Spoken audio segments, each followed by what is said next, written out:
Chapitre 1. C'est la nuit.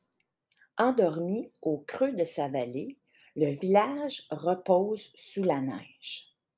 Il n'y a pas de vent et la lune commence à luire au travers des nuages qui se dissipent lentement. Luc est couché sur le dos, les mains derrière la tête, les yeux grands ouverts. Il attend. Il écoute. Pas un bruit dans la maison.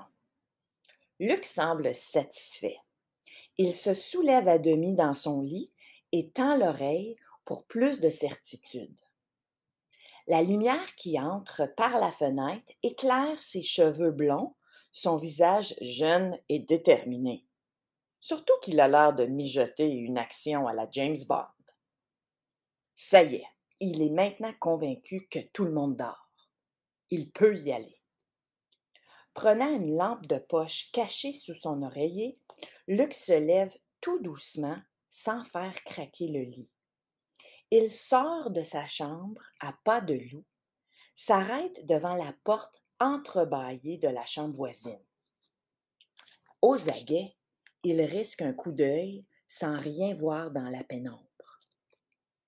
Un ronflement le rassure. Il avance rapidement sur la pointe des pieds.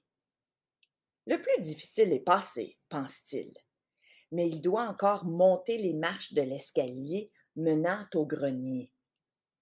En longeant le mur, il évite de les faire craquer. Devant la trappe, Luc allume sa lampe de poche pour repérer le loquet qu'il fait glisser avec précaution. Il ne lui reste plus qu'à soulever la trappe. Malheur! Les charnières émettent une lamentation grinçante, l'immobilisant, les bras en l'air. Pire encore, des pas viennent dans le corridor. Luc se croit découvert et s'imagine déjà essayant d'expliquer sa présence là, si tard dans la nuit. Encore chancelant de sommeil, son père passe au bas de l'escalier. Il s'arrête juste sous le garçon figé dans sa position inconfortable et lui tourne le dos pour entrer dans la salle de bain. Luc respire. Son père ne l'a pas vu, mais en revenant, il l'apercevra sûrement. Luc essaie de nouveau de soulever la trappe. Rien à faire.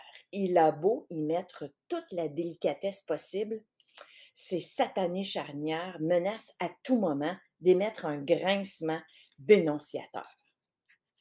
Comme cela lui arrive souvent dans les situations désespérées, une idée lui vient alors.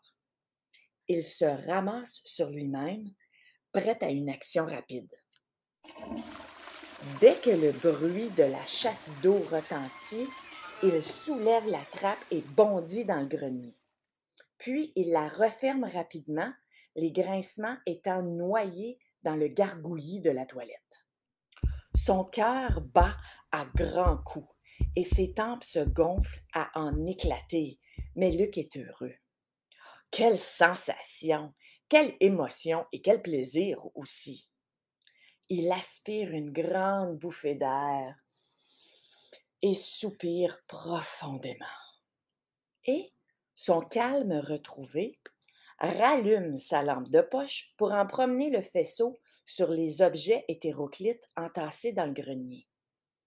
De vieux meubles, des boîtes poussiéreuses, le mannequin d'osier qui a servi à confectionner tant de robes, puis des jouets brisés, des rouleaux de papier peint et encore tant de ces choses au nom oublié à force de baigner dans la pénombre perpétuelle du grenier. Luc s'extirpe avec peine de sa contemplation. Il se refait une expression toute sérieuse en s'approchant d'un coin où tout est mieux rangé avec, juste au-dessus, un grand tableau suspendu à une poutre. On y voit un homme debout et revêtu d'un étrange habit militaire, qu'il porte avec beaucoup de prestance. Une grande moustache souligne l'allure austère et solennelle de ce personnage d'une autre époque. C'est son grand-père. Secrètement, Luc a fait de lui une sorte de héros mythique, inventant autour de chaque objet lui ayant appartenu des histoires fantastiques.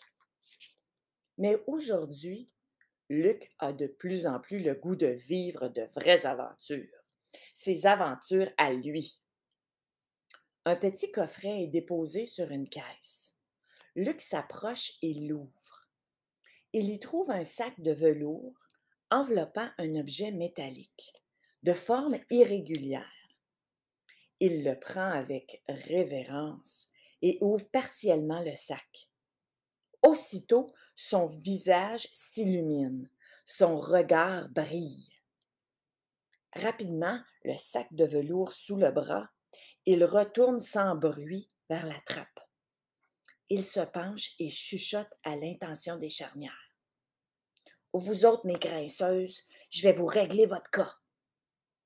Il crache sur elles, puis frotte la salive pour les faire pénétrer dans les charnières.